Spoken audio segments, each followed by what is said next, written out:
et celle qui, certainement, à chacun de nous, oui, nous aurons le privilège de changer de calendrier. En passant d'une année à l'autre, il est bon de pouvoir reconnaître Ebenezer jusqu'ici. Cette pierre de secours ou du secours n'est-elle pas un merveilleux monument à placer symboliquement entre deux années pour que l'on se souvienne des bontés de l'Éternel du temps passé et que l'on espère dans celle du temps à venir. Surtout, ne voilons pas cette pierre du secours avec des nuages d'amertume dans notre cœur en pensant et repensant aux difficultés qui ont pu laisser des cicatrices ou des blessures tout au long de ces 12 derniers mois. Ne minimisons pas la grâce de Dieu à notre égard.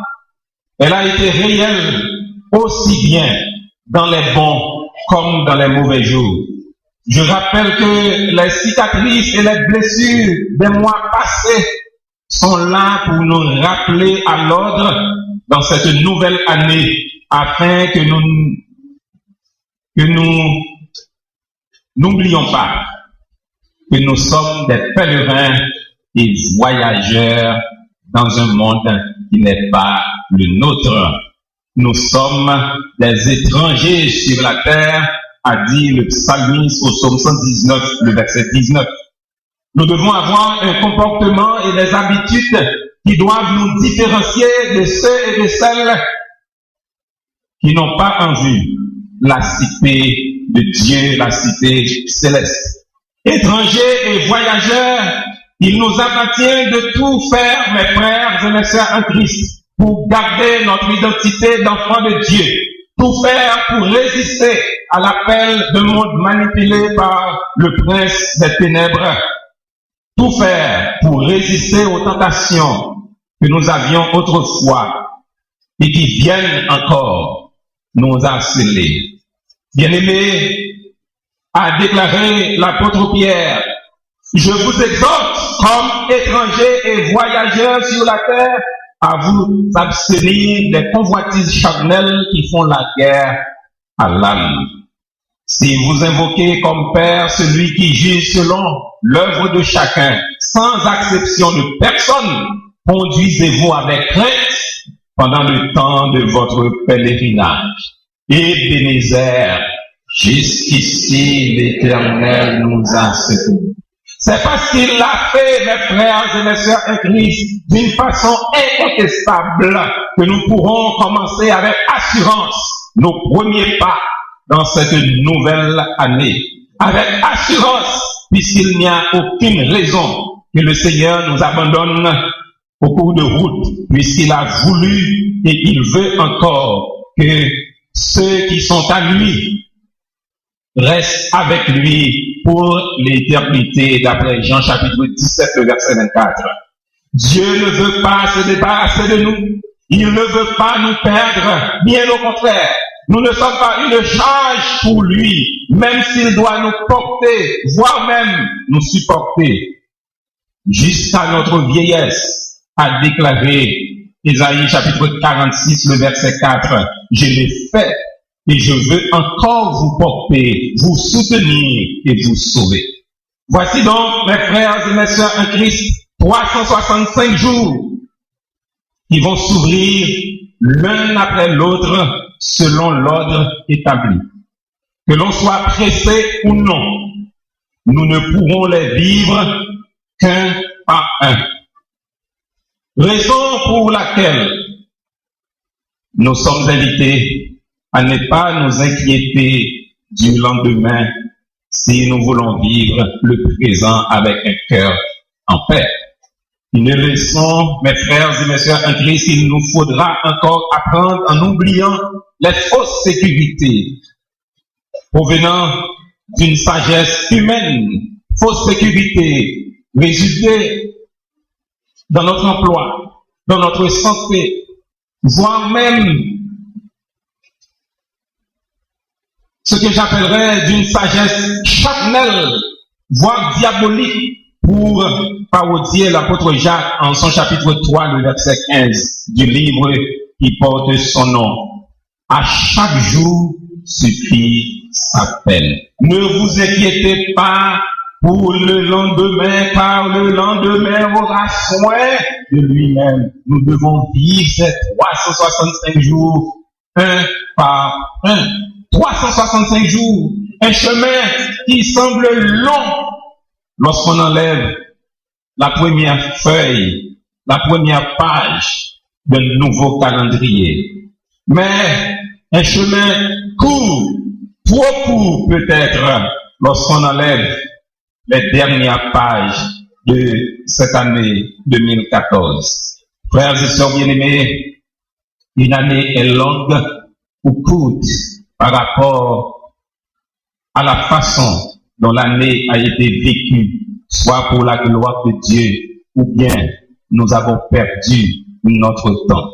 2014, un chemin bien court pour ceux qui ont vu passer cette année à toute vitesse, étant surpris d'avoir si peu conscience de ces 365 jours derniers, d'avoir si peu vécu pour le Seigneur, année vide comme un panier percé, année qui n'a rien apporté comme fruit. À quoi donc on peut servir ces 12 mois? 2014, un chemin bien court, une année inutile pour ceux et celles qui n'ont pas saisi l'occasion de mettre leur vie en ordre pour accepter Jésus-Christ comme Sauveur et Seigneur. Oui, une année durant laquelle plusieurs s'en sont allés pour l'éternité. Une année où plusieurs ont été moissonnés sans avoir été sauvés. Et je vous rappelle que ceci est le signe annonciateur et avertissement solennel qui devrait nous interpeller et nous rappeler non seulement la fragilité de notre vie, mais aussi l'imminent retour de notre Seigneur et Sauveur Jésus-Christ qui viendra chercher tous ceux et toutes celles qu'il reconnaîtra pour les siens. Jésus-Christ revient bientôt. Nous devons comparer notre vie, mes frères et mes sœurs en Christ, par rapport à cette vierge folle ou sage de la parabole de Matthieu chapitre 25, versets 1 à 13. Ce sera une surprise si nous ne comprenons pas le sentiment de vigilance. La moisson est passée, l'été est fini et nous ne sommes pas sauvés, a déclaré Jérémie chapitre 8, le verset 20. C'est comme si nous pourrions dire, l'enlèvement a eu lieu, le temps de la grâce est fini et nous ne sommes pas sauvés. 2014, un chemin bien court pour certains, mais bien long pour d'autres. Un chemin bien long pour ceux et celles qui sont prêts pour le retour de Jésus-Christ et qui guettent le bruit de ses pas. Oui, je viens bientôt. Amen. L'Église répond, viens, Seigneur Jésus. Frères et sœurs bien-aimés, comprenons que ne pouvons plus ouvrir la porte de 2014 pour y apporter des modifications. Sachons profiter de l'année qui est devant nous pour racheter le temps, pour porter le fruit pour Dieu. Et Bénézer, jusqu'ici, l'Éternel nous a secourus. Une réalité dont nous ne sommes pas peut-être toujours conscients. Pourtant, nous devrions l'être si nous sommes encore en mesure d'entendre le message de Dieu. Et je vous invite, frères et sœurs bien-aimés, comme pour parodier un collègue qui s'appelle Ivan Katanou, qui dit, pour écouter le message de Dieu, je vous invite à vous connecter à Saint-Esprit FM. Oui, je vous invite à vous connecter à Saint-Esprit FM. Pour s'en convaincre, il nous suffit de penser à toutes ces personnes qui sont mortes dramatiquement l'année dernière. Quand je parle de l'année dernière, je parle de cette année 2014. Par contre, le veuille ou non, 2014, c'est déjà le passé. L'année est en train d'être trépassée. Et nous ne pouvons rien faire pour l'année. Oui, ceux qui sont morts, tragiquement, dramatiquement, cette année, on lit que les accidents d'avion à répétition ont déjà provoqué plus de 730 décès contre 210 en 2013. La disparition samedi soir à dimanche dernier de la 320 d'Air Asia est le troisième drame pour une compagnie aérienne de Malaisie cette année 2014. Et on dit, les grandes manchettes des journaux, c'est une année noire pour la sécurité du transport aérien. Ceux qui ont péri dans les bateaux, nous pensons à ces 300 jeunes écoliers péris, noyés dans un ferry en Corée du Sud. Ceux qui ont péri dans les accidents de voiture, les incendies, les inondations, les meurtres, le banditisme, la criminalité, la guerre, le kidnapping. Nous pensons à ces plus de 200 jeunes filles enlevées par Boko Haram au Nigeria et dont on est sans nouvelles de ces jeunes jusqu'à aujourd'hui. Alors qu'elles n'avaient aucune conscience qu'elles perdraient la vie, ces personnes. Oui, nous disons, Ebenezer, jusqu'ici l'Éternel nous a secourus. Parce qu'il l'a fait hier en 2014, il peut encore le faire aujourd'hui en 2015, puisque Jésus est le même hier, aujourd'hui et éternellement. Cette pierre du souvenir que le prophète Samuel mit dans l'évidence entre les ennemis d'Israël, c'est-à-dire les Philistins, et les habitants de Mitzpah, a été placée à la vie de tous afin de rappeler aux uns et aux autres, premièrement, Dieu est un secours qui ne manque jamais dans la détresse. Deuxièmement, celui qui se confie en l'Éternel est protégé, est rassasié et qu'il deviendra héritier du pays de la promesse.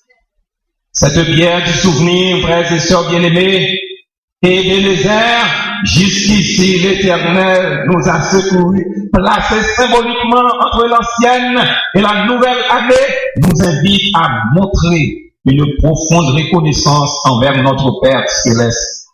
N'a-t-il pas pourvu à tous nos besoins? Nous chantons grand en fidélité, ô Dieu, mon Père.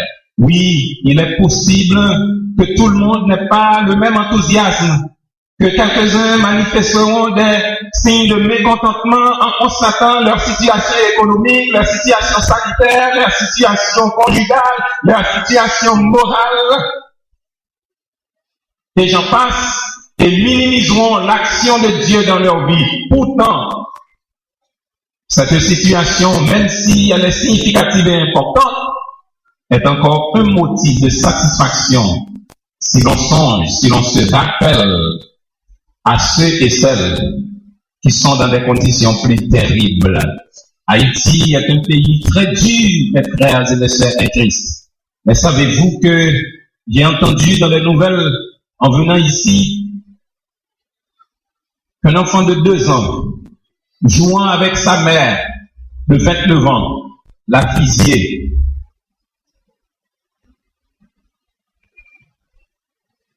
Ma maman est en train de jouer avec lui. Et l'enfant a pris le revolver. Innocemment.